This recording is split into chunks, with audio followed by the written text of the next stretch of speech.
হল নির্মাণের দাবিতে সকাল থেকে রাস্তা অবরোধ করে আজও বিক্ষোভ করছেন জগন্নাথ বিশ্ববিদ্যালয়ের আন্দোলনরত শিক্ষার্থীরা। পূর্ব ঘোষণা অনুযায়ী সকাল থেকে ক্লাস বর্জন করে রাস্তায় নেমে আসেন শিক্ষার্থীরা।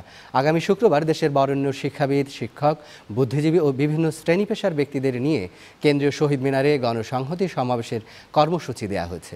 আর শনিবারের মধ্যে সরকারের পক্ষ থেকে হল নির্মাণের কোনো প্রতিশ্রুতি না এলে আরও কঠোর আন্দোলনে যাবেন শিক্ষার্থীরা।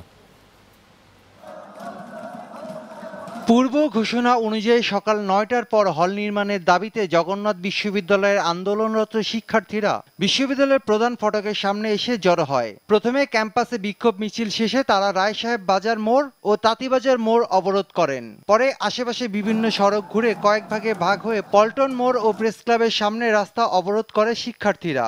এতে ওই এলাকা এবং আশেপাশের সড়ক যান চলাচল বন্ধ হয়ে যায়।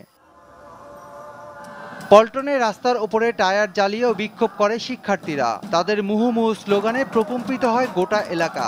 দফায় দফায় নিজেদের দাবি দেওয়ার কথা জানান তারা। কাপড় ছাড়া একটা মানুষকে যেমন দেখায়, হল ছাড়া ঠিক তেমনই। পুরাতন কেন্দ্রীয় কারাগারে জাতীয় 4 নেতার নামে 4টা হল হবে।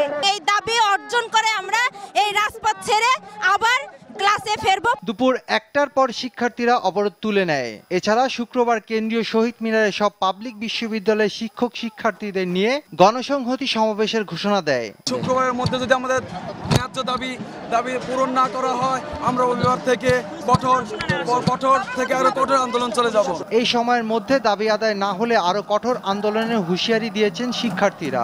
আমাদের অধিকাংশ ইউনিভার্সিটি ম্যাচে থাকে, ম্যাচে অমানবিক তারা জীবনযাপন করে।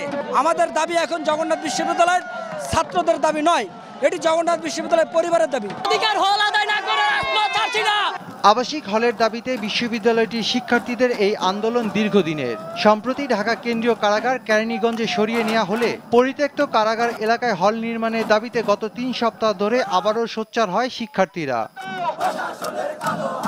শফিউল আলম সুজন, নিউজ 9, ঢাকা।